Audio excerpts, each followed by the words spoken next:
So you want to make some ISK with your new retriever, specifically ice mining, the fit, tips, tricks, and more in this video.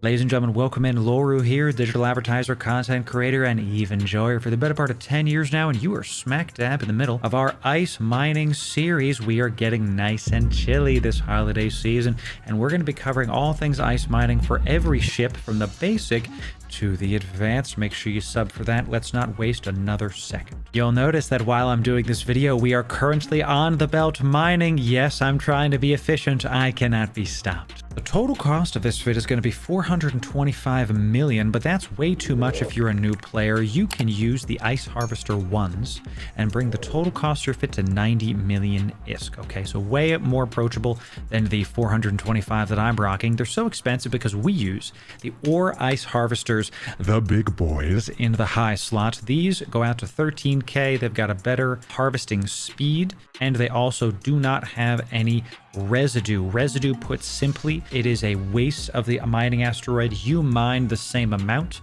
but the asteroid burns off faster. In essence, if there's residue being procced when you're mining, you have to taxi to another asteroid sooner than you would have. Now let's dive into the mids. We're going to go through these pretty fast because the minutia is later in the video. We're going to be using a survey scanner too. You really need to be able to see which ice asteroids are full, because as you can see, we are quite popular today on the belt. There's three orcas on this with their full skiff. Hulk armies, they're everywhere. You need to be able to know which asteroids are able to be mined and which ones are full and which ones are not full, because depending on when you start playing, I have a day job, I come on the ice belt a little bit later in the day. You don't want to be mining a belt that has 5 ice on it left when there's another one right next to you with 100,000 ice left. Make sure you're on one that has a decent amount of ice on it. Okay, next is the Afterburner. I hate the slow boating so much. We're going to dive into more of that later, but if you don't want the Afterburner, feel free to put a shield extender on there. I like to taxi to position to where I'd like to go, and I use the Afterburner for that. Okay. For the low slots, there's simply 3, count them, 3 Ice Harvester upgrade 2s, baby. You got to make sure your yield is as high as possible. And actually, this is what makes the Retriever the most efficient ice harvester for a solo player. You're not mining as fast as the Endurance. The Endurance, I believe, is something like double the mining speed that the Retriever is, even with all my bonuses and such. But that doesn't matter because the Retriever has a bonus to cargo space. We have mining Barge 5, and our Retriever holds at 34,000 and change, 34 pieces of ice, way more than the Endurance. It's very efficient. We are going to have a full video coming out on the differences between the Tech 1 mining barges, sub for that, but suffice it to say, this is one of the first ships, if you're a solo player and a miner, that you need to have as a goal for yourself, because it is so efficient. You're going to get into the Retriever and then be leveling up your other skills, your tertiary, secondary skills, while you're enjoying the nice, easy ISK coming in. Okay, let's talk about the rigs. You do want to have the Ice Harvester Accelerator. It's just like we've been talking about. Yield is king. Make sure you have that on there. It makes your cycles 12% faster.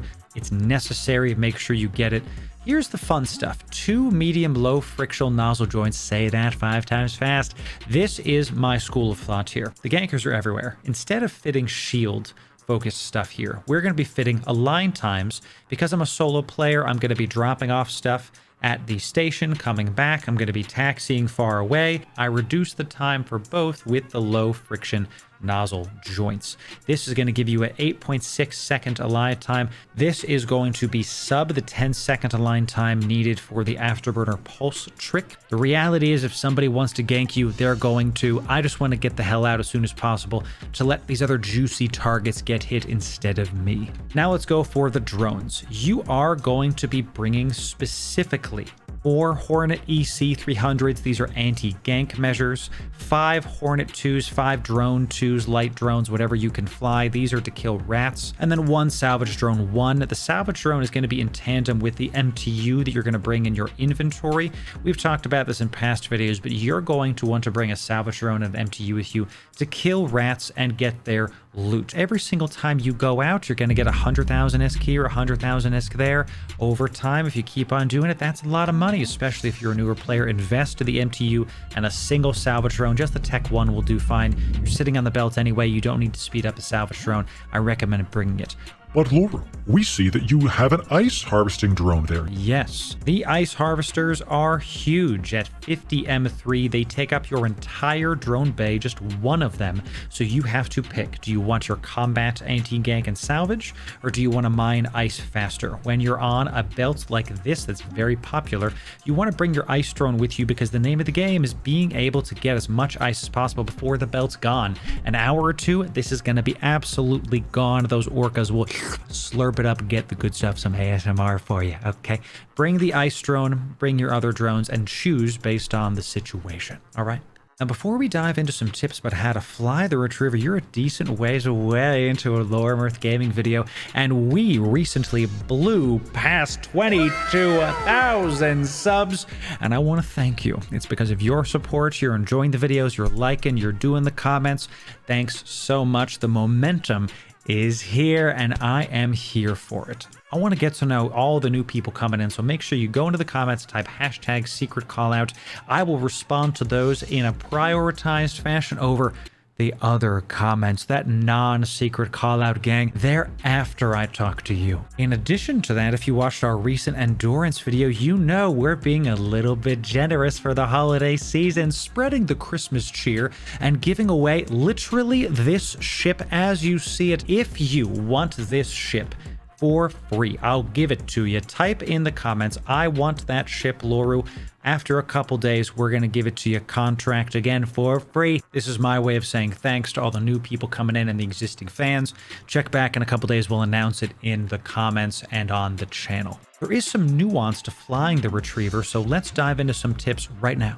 Okay, so the first thing is how to find ice. You have to go into your agency tab. You can get that by going into your Neocom menu here and going to agency in the top. It's right here. I know my face is covering it. You can find it. Okay, go into your agency tab, resource harvesting, ice belts, fiddle with the number of jumps, and find a system you want to go to. Okay, it's important to know that everybody can warp to you. You can see here, here's the probe scanners. This is not a scannable thing. This is not something you need a probe scanner for, so gankers can warp to you. Fly safe.